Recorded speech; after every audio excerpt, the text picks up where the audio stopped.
देखिए, ऐसी बीमारी हजारों में किसी एक को होती है। हालांकि ऐसे पेशेंट्स की लिस्ट बहुत लंबी है। कईयों को पता भी चलता है लेकिन इलाज नहीं कराते। इसको ढूंढना तो बहुत मुश्किल है। जानते हैं, पर फिर भी हम कोशिश करना चाहते हैं। इस आदमी का मिलना हमारे लिए बहुत जरूरी है। या आई कैन अंडरस्टैंड, लेकिन एनवायरमेंटल इन्फेक्शन कंटेजियस डिजीज भी है जो एक इंसान से दूसरे इंसान में फैलता है, और इसको ट्रेस कर पाना तो। एक मिनट, क्या कहा आपने? Environmental infection? जी, मतलब हमारे आसपास के एनवायरनमेंट में होने वाले इन्फेक्शन, हवा पानी वगैरह से उससे फैलने वाला इन्फेक्शन। चलिए मैं आपको एक पेशेंट दिखाता हूँ।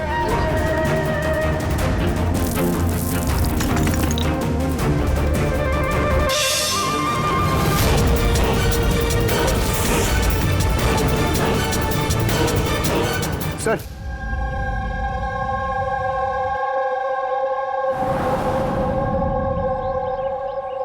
डायनामाइट स्टिक, और सर इस पे बैच नंबर भी लिखा हुआ है। एरोडायनामिक। सर, हाँ, ये चमक रहा है कुछ।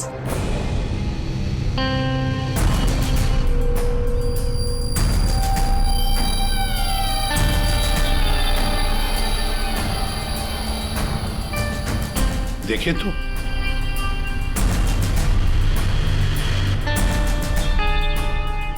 गया? ये तो दांत है, सोने का दांत। एक मिनट, जरा मैग्नीफाइंग ग्लास दो।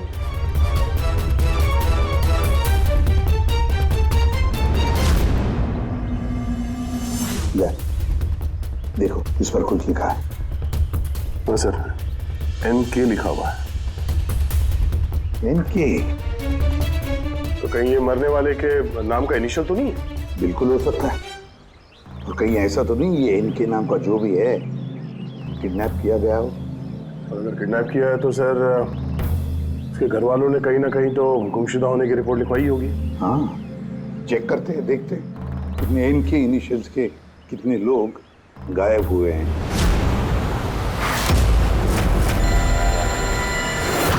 यस सर, लोकल पुलिस से पता चला है कि मिसिंग कंप्लेंट नवीन कुमार की है। नवीन कुमार की पत्नी से मैंने बात भी की फोन पर। उन्होंने बताया कि नवीन कुमार का एक दांत सोने का था। है कौन है नवीन कुमार साहब? शहर के बाहर उसकी पेंट की फैक्ट्री है और कुछ ही दिनों पहले न्यूज में भी था वो। न्यूज में? किस बात के लिए सर? पता चल जाएगा थोड़ी देर में। अच्छा देखो, इस नवीन का घर का पता भेजा है मैंने तुम्हें, और तो और उसकी बीवी को भी उसकी मौत के बारे में बताया मैंने। और अगर मेरा अंदाजा सही है तो अभिजीत, जरूर मीडिया वाले तुम्हारे से पहले वहां पहुंच गए होंगे। तमाशा करेंगे, संभाल लेना। हम लोग देखते हैं सर। या हाँ, नवीन कुमार के घर चलना है, एड्रेस भेज रहे हैं सर। नवीन कुमार, नवीन कुमार, नवीन कुमार, नवीन कुमार, नवीन कुमार, नवीन कुमार। अरे आओ आओ। Naveen Kumar, Naveen Kumar. Sir sir sir sir क्या आप लोग नवीन कुमार को अरेस्ट करने आए हैं सर? सर, अब सिक्योरिटी का अगला कदम क्या होगा सर? हमें हमारा काम करने दीजिए। मैम मैम कुछ तो बताइए, आप लोग क्या एक्शन लेंगे? नवीन कुमार, एक मिनट रुकिए जरा, ये बंद करिए सब तमाशा। रुकिए जरा। तमाशा? सर, तमाशा तो नवीन कुमार ने मचा रखा है हमारे शहर में। सर, उन लोगों ने। नवीन कुमार की मौत हो चुकी है। He's no more। इन्होंने मारा मेरे पति को। कौन है सबके सब? अब बोलोगे या अंदर कर दूं? बोलो, क्यों कर रहे हो ये सब? सर, हमने नहीं मारा है सर। सर, नवीन कुमार की पेंट की फैक्ट्री है सर, जहाँ हर रोज सैकड़ों टन जहरीला कचरा नदी में बहा दिया जाता है। सर, ये तो हमारे प्रोटेस्टर्स हैं, हम उनके अगेंस्ट प्रोटेस्ट कर रहे हैं। सर, यकीन मानिए, हम लोग क्रिमिनल्स नहीं हैं, हम लोग सोशल वर्कर्स हैं सर।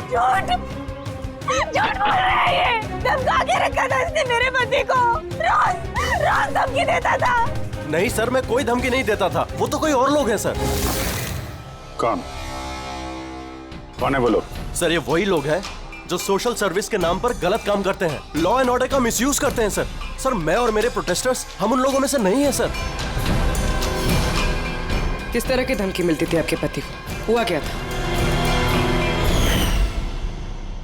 ये लीजिए चाय। अरे वाह, गर्मा गर्म चाय। अच्छा, उस NGO का क्या हुआ? उन NGO ने तो नाक में दम कर रखा है। फैक्ट्री में वर्कर्स को काम ही नहीं करने दे रहे। अब तो सर से पानी ऊपर निकला जा रहा है। लगता है पुलिस को इन्वॉल्व करना पड़ेगा। सुनिए, वाह नवीन साहब, आप जैसे शरीफ लोग अब पुलिस के पास जाने लगे। तुम अंदर कैसे आया? आपको याद दिलाने आया हूं कि जो आप कर रहे हैं वो गलत कर रहे हैं। अभी भी वक्त है, सुधर जाइए। शट अप, सारा जबान मत चलाओ। अभी के अभी इस घर से निकल जाओ। I said get out. कहां घुसने से रोकोगे तुम? किस किस को रोकोगे? हम जैसे लोग तुम जैसों से डरते नहीं है, समझे? पता है क्यों? क्योंकि हम तुम्हारी तरह गलत काम नहीं करते। आज तो मैं तुम्हारे घर में घुसा हूं। अगर तुमने अपने फायदे के लिए मासूमों की जिंदगियों से खेलना बंद नहीं किया ना, तो तुम्हारी फैक्ट्री में घुसेंगे। तुम जैसे गुंडों से निपटना मुझे अच्छी तरह आता है, और ये फालतू की धमकियां ना किसी और को जाके देना। मुझे जो करना है मैं करूंगा, और तुम्हें जो करना है ना कर लो। मैं धमकी नहीं दे रहा हूं, समझा रहा हूं। अगर तुमने अपने उल्टे काम बंद नहीं किए ना, तो तुम्हारी फैक्ट्री तो मैं बंद करवा के ही रहूंगा। तू मेरी फैक्ट्री बंद कराएगा? मेरी फैक्ट्री बंद कराएगा तू? सुनिए प्लीज, प्लीज आप शांत हो जाइए और आप इन्हें परेशान करना बंद कीजिए। आप जाइए यहाँ से प्लीज। प्लीज कह रही तुम इसे? इससे तो मैं लात मार के घर से चल बाहर निकल। ये कहां से आवाज आई है?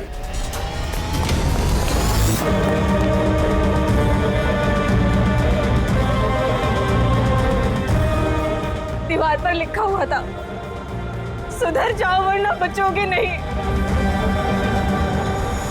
और आखिर मार ही डाला इन्होंने नवीन को। इन्होंने मार डाला मेरे पति को। कसम से सर, मैं सच कह रहा हूँ, मैंने कुछ नहीं किया है सर। जिन्होंने किया उसके बारे में बताओ। सर बिल्कुल क्यों नहीं बताऊंगा सर। सर उन्हीं की वजह से तो आज हम फंसे हैं सर। सर हम प्रोटेस्टर्स हैं, हम सोशल इन्वायरमेंट के लिए प्रोटेस्ट करते हैं सर। सर वो लोग किसी भी हद तक जा सकते हैं सर। पहचान सकते हो उन्हें? बिल्कुल, क्यों नहीं, लेकिन हमारी सेफ्टी का क्या सर? वो बहुत खतरनाक लोग हैं सर। डोंट वरी, तुम्हें कुछ नहीं होगा। नाम के सोशल वर्कर्स हैं खाली, क्रिमिनल्स हैं तीनों के तीनों। क्रिमिनल्स हैं? ये तुम्हें कैसे पता? मुझे क्या, हर किसी को पता है कि उनके ऊपर कितने केसेस चल रहे हैं। हमेशा वो बेल पर ही बाहर आया है सर। वो इंसान अपने आप को कुदरत का रखवाला कहता है, नेचर गार्डियन। सर सबसे पहले वो दिनकर। नवीन जैसे लोगों के चारों तरफ दुश्मनी होंगे सर। वो कहते हैं ना सर, जैसी करनी वैसी भरनी। क्या मतलब? हा? क्या कहना क्या चाहते हो तुम? इतने मासूम लोग की जिंदगी उसने खराब की थी सर। हो सकता है उसी में से किसी ने बदला लिया होगा। किसी ने क्यों? हम तो कहते हैं कि बदला तुमने ही लिया होगा, तुम्ही ने मारा होगा उसे। नहीं सर, मुझे उससे कोई पर्सनल दुश्मनी नहीं थी। मैं उसको क्यों मारूंगा? क्योंकि तुम्हें नवीन के तौर तरीके से तकलीफ दी। क्यों? सर अगर मुझे ऐसा करना होता तो मैं कब का कर चुका होता। नवीन न जाने कितने सालों से हमारे वातावरण में जहर घोल रहा था। तो खुशी तो बहुत मिली होगी तुमको नवीन की मौत की खबर सुन के। किसी और ने तुम्हारा काम कर दिया क्यों? नहीं सर, मुझे उससे कोई हमदर्दी नहीं थी, लेकिन मैंने नहीं उसको मारा। हम क्यों माने कि तुम सच बोल रहे हो? सर जिस वक्त की आप बात कर रहे हैं उस समय मैं यूनिवर्सिटी में लेक्चर दे रहा था। आप चाहे तो प्रोफेसर देसाई से बात कर सकते हैं, उस वक्त मैं वहीं पे था। सर पल्लवी वो हर दूसरे दिन न्यूज पर दिखते रहती है किसी न किसी से झगड़ा करते हुए। सर सोशल वर्क की फील्ड में आप किसी भी इंसान से पूछिए उसके बारे में, सबको पता है वो कैसी है। वो अपनी टीम से कैसे उल्टे सीधे काम करवाती है। हाँ तो करती हूँ मैं टेढ़े काम, सीधे तरीके से लोगों को बात कहाँ समझ में आती है। लेकिन मैं सीधे सीधे पॉइंट पे आती हूँ।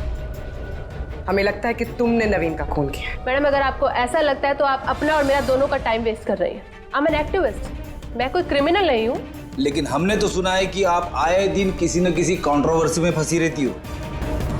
सर बात ऐसी है कि अगर कोई सच्चा इंसान हिम्मत करके सही के लिए खड़ा होता है ना, तो लोग डर जाते हैं, सहन नहीं कर पाते, खास करके अगर वो एक लड़की हो। आप तो जानते हैं ना सोसाइटी की मेंटेलिटी को। अच्छा, लेकिन हमें तो आपकी मेंटालिटी सही नहीं लगती। क्यों? सिर्फ इसलिए कि मैं किसी से डरती नहीं, आपसे भी नहीं, इसलिए मैं क्रिमिनल हो गई। वैसे भी कल रात को मैं न्यूज़ लाइव के डिबेट पे थी, आप चाहे तो चेक कर सकते हैं। मैं चाहूँ भी तो नवीन का खून नहीं कर सकती थी। मैडम आप ये काम अपने आदमियों से भी करवा सकती है। तो ठीक है, अगर आपको इतना कॉन्फिडेंस है तो प्रूव कर दीजिए और डाल दीजिए मुझे जेल में। वो प्रकाश वो हर रोज किसी न किसी को गालियां देता है अपने सोशल ब्लॉग में। उन्हें जो पोल्यूशन फैला रहे हैं सर, वो लोगों को उकसाता है, भड़काता है उनके खिलाफ। मैं घर पर ही था सर, अपना ब्लॉग लिख रहा था जैसे हमेशा लिखता हूँ। हमेशा की तरह लोगों को भड़का रहे थे, उनका ब्रेन वॉश कर रहे थे नवीन जैसे लोगों के खिलाफ। क्यों? सर नवीन से मेरी कोई जाति दुश्मनी नहीं थी और पर्यावरण के लिए मैं अवेयरनेस स्प्रेड करता रहता हूँ। जाति दुश्मनी नहीं थी तो हमेशा तुम्हारे ब्लॉग में नवीन का नाम क्यों होता है? वो भी टॉप 4-5 लोगों में। कल भी जो ब्लॉग लिख रहे थे उसमें नवीन का नाम था ना?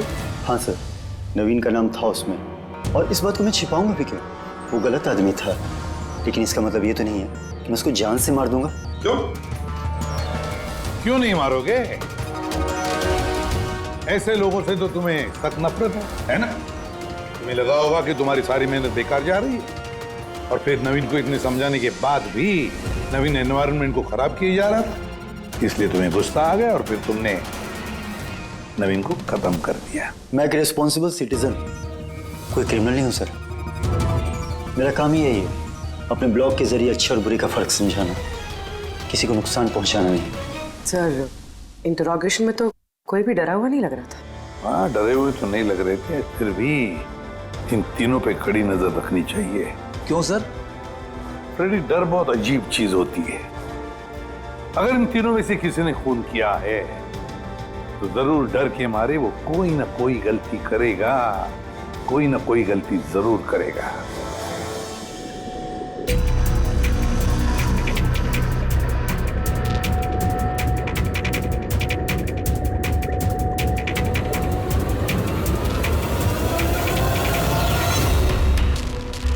तारिका,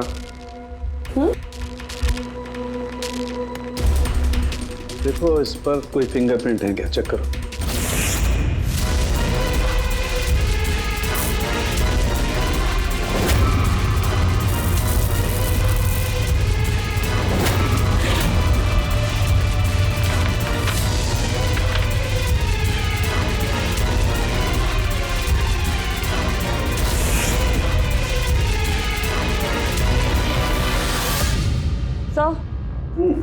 इस पे तो कोई फिंगरप्रिंट्स नहीं है। फिंगरप्रिंट्स नहीं है? Are you sure? 100% सर, कोई फिंगरप्रिंट्स नहीं है, लेकिन कुछ पार्टिकल्स मिले। हो सकता है कि स्किन टिश्यूज या डेड सेल्स हो। Dead cells? तो एक काम करो तारिका, उन डेड सेल्स को क्लीन करके रखो, पूरी चमड़ी को। वो आएंगे ना अभी श्रीमान प्रद्युमन, जानते हो ना हर चीज में अपनी नाक डालते हैं, जरूर पूछेंगे। Please clean it up. Dynamite पर कोई फिंगरप्रिंट्स तो नहीं मिले, लेकिन किसी के डेड स्किन टिश्यूज मिले, सड़ी हुई चमड़ी के टुकड़े। सड़ी हुई चमड़ी? हो सकता है वो सड़ी हुई चमड़ी के टुकड़े उसी आदमी के हो जिसने डायनामाइट लगाया हो। हाँ सर। तो सड़न के सड़ी हुई चमड़ी के टुकड़ों से तू डीएनए टेस्ट तो कर सकता है ना, पता तो चल सकेगा। बॉस, सड़ी हुई चमड़ी से डीएनए निकालना बहुत मुश्किल काम है। हाँ, लेकिन एक बात पक्की तौर पर कह सकता हूँ, जिस किसी ने भी इस डायनामाइट को आखिरी बार पकड़ा है ना, उसे स्किन डिजीज है, चमड़ी की बीमारी, और वो भी बहुत सीरियस बीमारी। ऊपरी तौर पर देखने से शायद पता ना चले, लेकिन बॉस ये बीमारी उसे अंदर ही अंदर खत्म कर रही है। फिर तो इस बीमारी के जरिए हम उस तक पहुंच सकते हैं। वहां पर कोई सुराग तो चाहिए।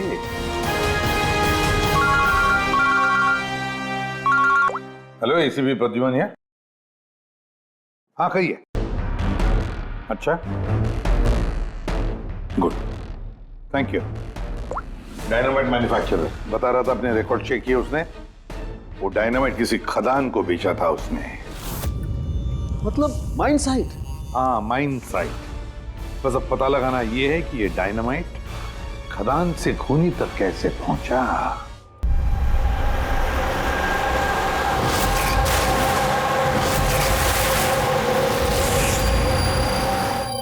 एक डायनामाइट उधर लगाओ, ठीक है, और एक 50 मीटर की दूरी पर वहां पर लगाओ। जी सर। और एक उधर भी लगा सकते हो तुम। जी सर। और एक सीधे लगाओ वहां पर, बिल्कुल 50 मीटर की दूरी पर, और ये 6-6 सेकंड में ब्लास्ट होने चाहिए। जी सर। ओके। और कहाँ लगा सकते हैं? शायद वहां बीच में फिट करें हम। एक्सक्यूज मी, मिस्टर विनीत आप हैं? यस, आप कौन है? आप इस साइट के मैनेजर हैं? लेकिन बात क्या है वैसे? देखिए विनीत जी, जब मैन्युफैक्चरिंग कंपनी से डायनामाइट तुम्हारे यहाँ आते हैं, मेरा मतलब है यहाँ माइन साइट पर, तो उसके इंचार्ज तो तुम ही होंगे ना? इंचार्ज तो मैं ही हूँ, लेकिन कंसाइनमेंट के बाद ऑपरेटर टीम भी इसे हैंडल करती है। मैं इसे अकेला नहीं संभालता। हमने पूछा आपसे कि डायनामाइट्स कौन संभालता है? जरा ये डायनामाइट स्टिक ध्यान से देखिए। क्या बैच नंबर देख के बता सकते हैं कि इस लॉट के बाकी के डायनामाइट स्टिक्स इस वक्त कहाँ हैं? साहब, ये लास्ट कंसाइनमेंट का लगता है, अभी यूज नहीं हुआ है, गोदाम में पड़ा होगा। चलो दिखाओ।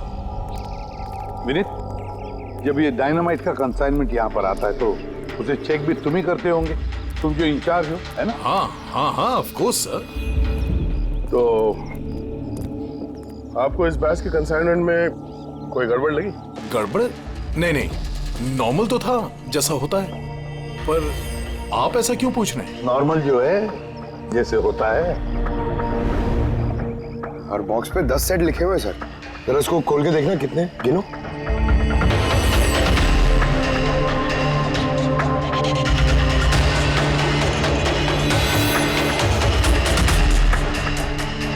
साहब, एक सेट कम है साहब।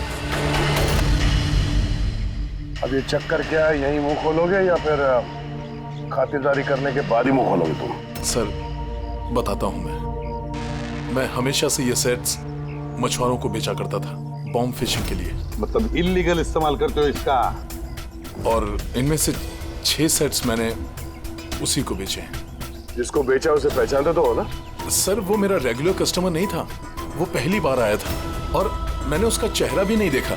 लेकिन सर उसके हाथों की चमड़ी कुछ अजीब सी हो गई थी। शायद वो बीमार था। इनमें से किसी को पहचानते हो? नहीं सर, मुझे नहीं लगता कि इनमें से कोई था। एक बार फिर से देख लो, हो सकता है भेस बदल के आया हो। नहीं सर, इनमें से कोई नहीं है। ठीक है, शायद दोबारा मुलाकात होगी।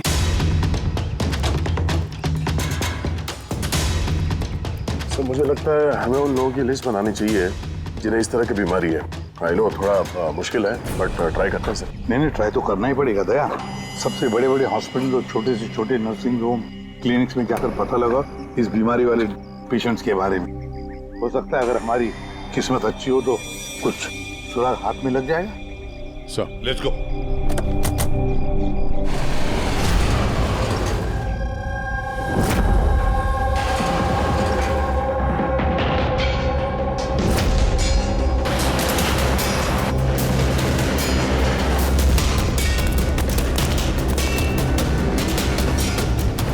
देखिए, ऐसी बीमारी हजारों में किसी एक को होती है।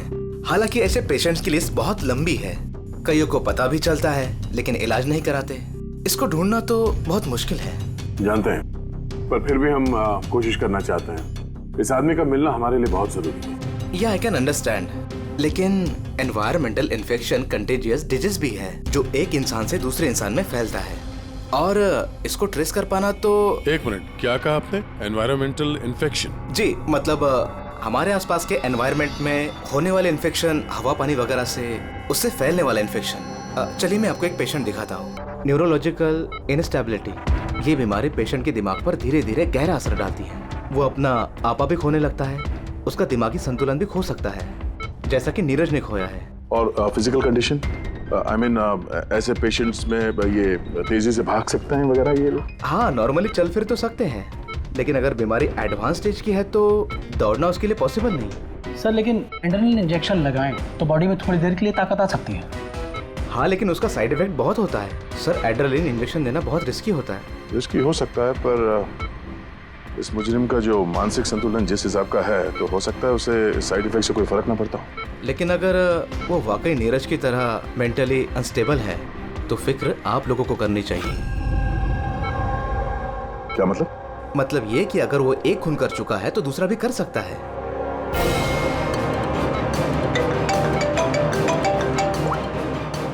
हाँ सर। क्या प्रकाश पंकज को चकमा देके भाग गया? Oh no. ठीक है सर, मैं देखता हूँ। या तो ये प्रकाश डर के भागा है या फिर दूसरे मर्डर का प्लान करने वाला है।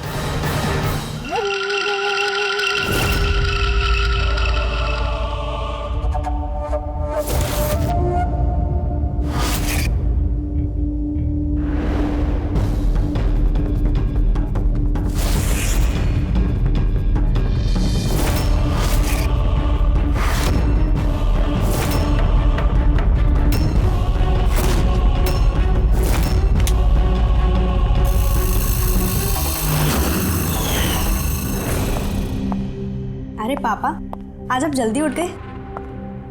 Good morning. ये रही आपकी चाय, पी लीजिए वरना ठंडी हो।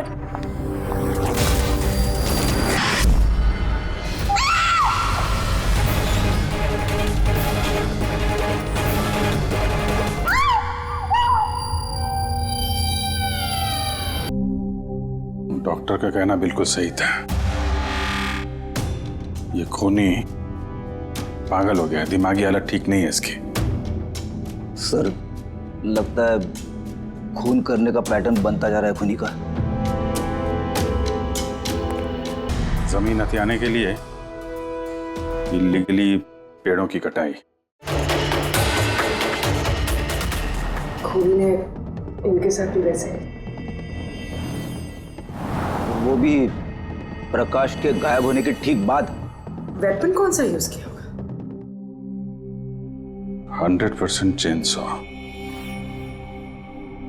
वरना हड्डी के साथ मांस को इस तरीके से काट के बॉडी के 2 टुकड़े करना इतना आसान नहीं है। सर, अगर चेनसॉ का इस्तेमाल किया है तो आवाज तो हुई होगी, घर में किसी ने तो सुना होगा। रात में घर पे और कौन कौन था? मेरे हस्बैंड तो काम से बाहर रहते हैं। घर में सिर्फ मैं, पापा और हमारा नौकर था। आपने कुछ आवाज सुनी थी? नहीं, कोई आवाज नहीं सुनी थी। रामानंद जी की किसी के साथ दुश्मनी या फिर धमकी वगैरह मिली थी उन्हें? हाँ, कुछ हफ्ते पहले कुछ अजीब हुआ था। पापा को कोई धमका रहा था और घर के बाहर दीवार पे भी किसी ने कुछ लिखा था कि सुधर जाओ वरना तुम्हारे साथ भी वही करेंगे जो तुम पेड़ों के साथ करते हो। सर, एग्जैक्टली जैसे नवीन के केस में हुआ था। सर, एक बात समझ में नहीं आ रही है। खूनी घर के अंदर घुस के इतनी बेरहमी से खून करके चला जाता है, किसी ने कुछ देखा नहीं, किसी ने कुछ सुना नहीं, कैसे? शायद इन लोगों को बेहोश कर दिया गया हो। देखिए, हमेशा क्या कि आप लोगों को बेहोश कर दिया गया था खाने पीने की चीजों में कुछ मिला के, इसीलिए आप लोगों को कुछ सुनाई नहीं पड़ा। बेहोश? जी हाँ, कैसे ये पता नहीं, और इसी का पता लगाने के लिए हमें यहाँ की जितनी भी चीजें हैं फॉरेंसिक लैब में भेजनी पड़ेंगी।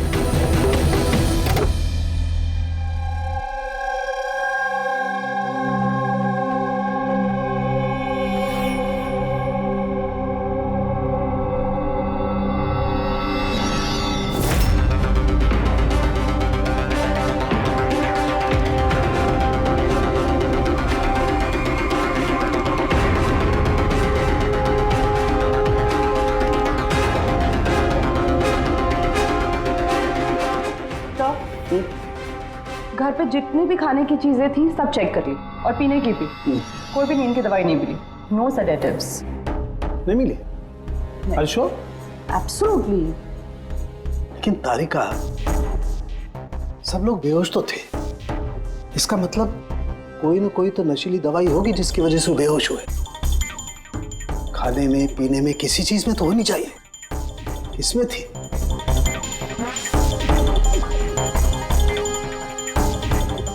हाँ, नशीली दवाई थी। इस एसी में। एसी में? यस। इस एसी में नशीली दवाई मिलाई गई। जैसे इसकी हवा कमरे में फैली, पूरी नशीली दवाई फैल गई, सब बेहोश हो गए। Check it. यस।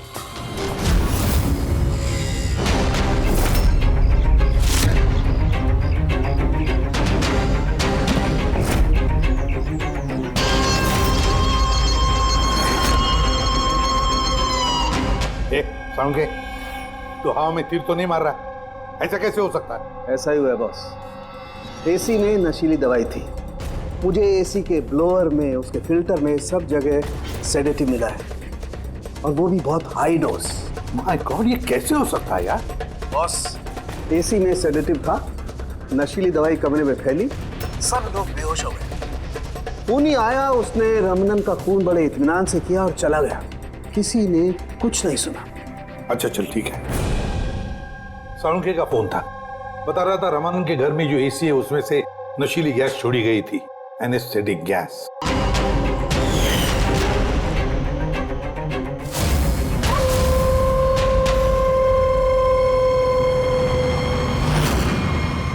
एनेस्थेसिया देकर लोगों का ट्रीटमेंट करते हो तो सुना था। अब ये खूनी तो बड़ा चालाक निकला। प्रकाश के बारे में क्या पता चला? सर कुछ पता तो नहीं चला, बट आई एम श्योर अगले मर्डर की प्लानिंग कर रहा होगा।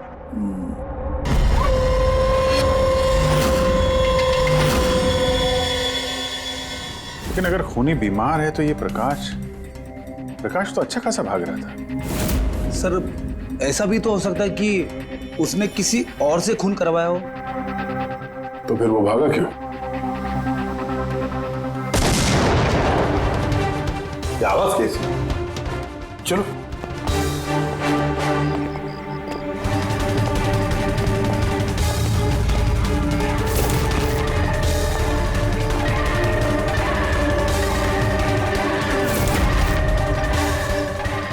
तुम्हारा काम मैं कर रहा हूं ईसीपी। शहर की सफाई। मेरे रास्ते में जो भी आएगा उसे भी साफ कर दूंगा। कौन है ये? सर लगता है खूनी को पता चल गया हम उसके पीछे, इसलिए बौखला गया। रुक! पकड़ो उसे!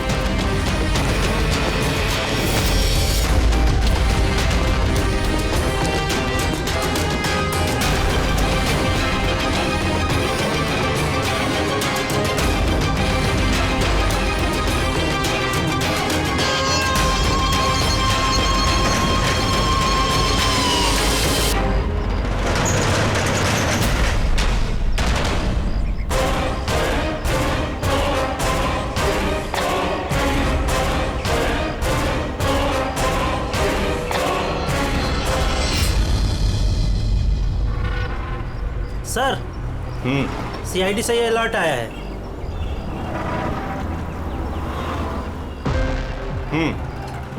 ये सब वही लोग हैं जिनको नॉइस पॉल्यूशन की धमकियां मिली हुई हैं। सखराम, हाँ? वो क्लब का मालिक याद है? अरे जिसको पिछले दिनों धमकी मिली थी। कौन सर? वो वीर। अच्छा सखराम, उसके खिलाफ कोई कंप्लेंट आई है क्या? हाँ सर, वो रेजिडेंशियल एरिया है ना, तो आसपास के घर से 2-4 कंप्लेंट आई हैं कि देर रात तक म्यूजिक तेज आवाज में बजता है, यही सब है।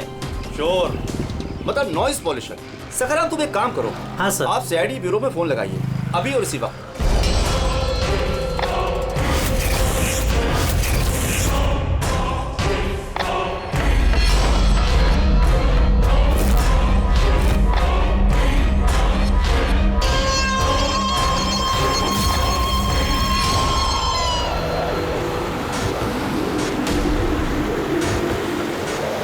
जल्दी करो अभिजीत, जल्दी करो। We are on the way sir. Club La Mesa का मालिक है, उसका नाम है वीर। लेकिन सर बात क्या है? क्या? लोकल इंस्पेक्टर से पता चला है कि वीर को भी वैसे ही धमकी मिली है, और वो भी नॉइज पोल्यूशन फैलाने के लिए। सॉरी सर, लेकिन नॉइज पोल्यूशन थोड़ा ज्यादा नहीं हो गया? पूर्वी, उसका दिमागी संतुलन ठीक नहीं है, तो ये खूनी कुछ भी कर सकता है। डोंट वरी सर, वो खूनी अगर वहां पर है तो इस बार हमारे हाथों से नहीं बचेगा। ये प्रकाश अभी भी लापता है और वीर की जान को खतरा है। कुछ भी करके उसे सही सलामत अपने पास लेकर आओ।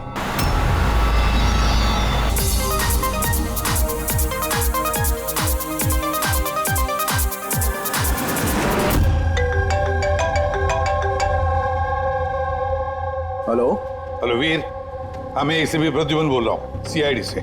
सीआईडी? क्या बात है सर? मेरी बात ध्यान से सुनो, तुम्हारी जान को खतरा है। क्या? लेकिन मुझे कौन मारना चाहता है? देखो वीर, अगर तुम क्लब पे हो तो कहीं भी बाहर मत जाना। मेरे ऑफिसर्स वहां तुम्हारे क्लब पे आ रहे हैं तुम्हारी सेफ्टी के लिए। और एक बात, भीड़ में ही रहना, लोगों के बीच रहना, समझे? अकेले कहीं पर भी नहीं।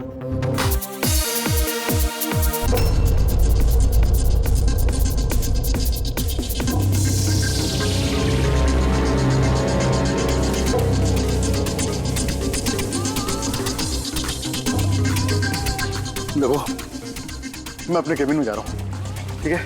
और किसी को भी अंदर मत आने देना, अंडरस्टैंड? किसी को भी अलाउ मत करना।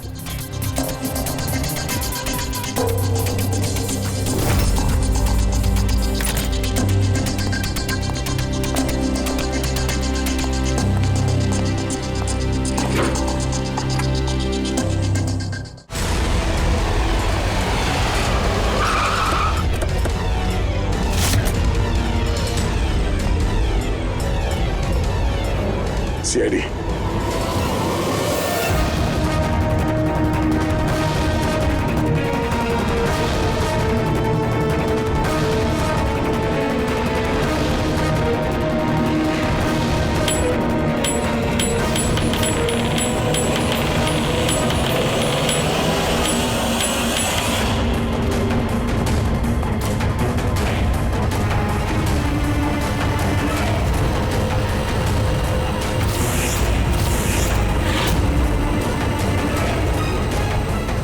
सुनो, इधर आओ। जी सर। वीर कहाँ है? सर वो किसी से मिलना नहीं चाहते। हम लोग सीआईडी से। कहाँ है वो? आइए सर।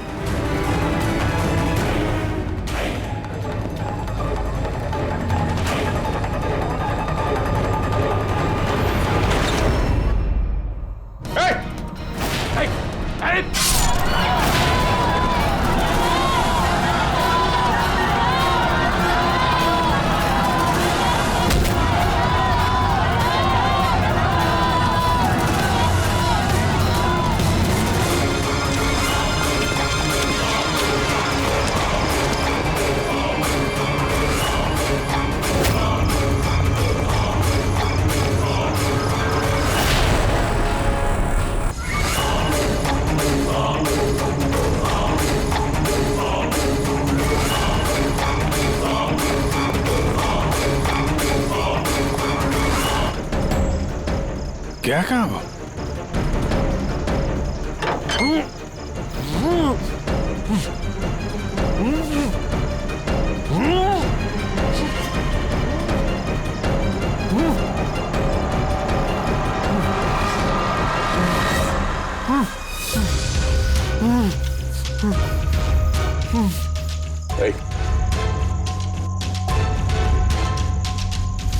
प्रकाश,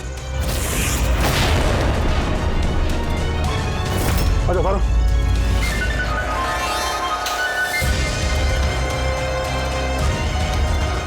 यहाँ कर क्या रहा था? हैं?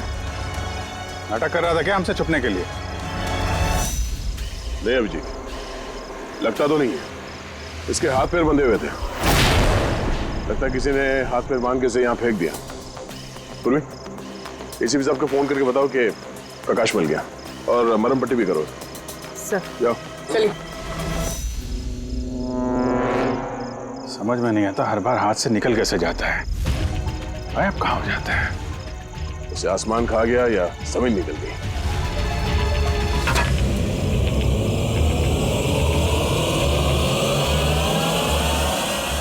जमीन निकल गई दया।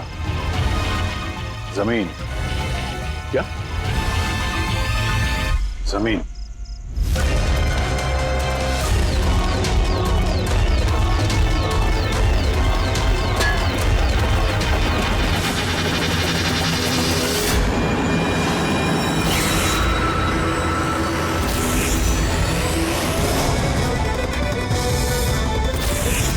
बाहर निकल। क्यों? खून करते वक्त तुम्हारे हाथ नहीं कांपे, अब कांप रहे? जेल जाने के डर से? यह एड्रेनलिन का असर खत्म हो गया। हाँ? जिस इंजेक्शन के दम पे तुम भाग रहे थे उसका असर खत्म हो चुका है। अब मुंह खोलोगे भी या मुंह खोलने के लिए और एक इंजेक्शन देना पड़ेगा? मुझे कोई मजा नहीं आता इंजेक्शन लेने में। ये मेरी एक मजबूरी है जो मुझे लेना पड़ता है। एक वक्त था जब मैं हट्टा कट्टा और मजबूत था। एक दिन मेरा एक बुरा वक्त आया और मुझे इस बीमारी ने घेर लिया। फैक्ट्री, मिलों से निकलने वाला जहरीला धुआं और कचरा, जो पोल्यूशन, उससे लाखों लोग इन्फेक्टेड थे। पता नहीं रोज कितने पेशेंट आते थे। उनके साथ रहते रहते मैं भी बीमार हो गया। ये बीमारी कब हुई तुम्हें? 6 महीने पहले। और उन 6 महीनों में इस बीमारी ने तुम्हारे शरीर के साथ साथ तुम्हारे दिमाग पर भी असर करना शुरू कर दिया।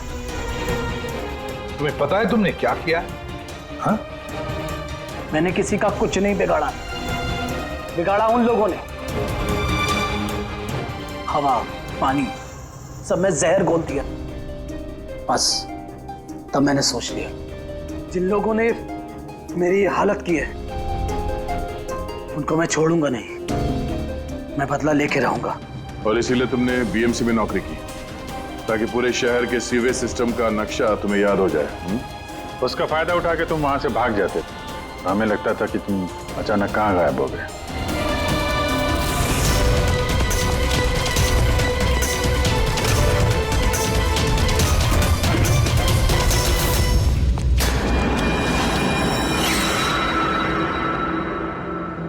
एक बात समझ में नहीं आ रही है, प्रकाश ने तुम्हारा क्या बिगाड़ा था?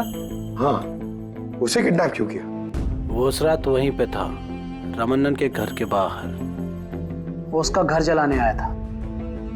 वो कुछ करता उसके पहले उसने मुझे देख लिया था घर से निकलते वक्त। और तुमने उसे किडनैप कर लिया ताकि वो किसी के सामने मुंह ना खोले। हाँ?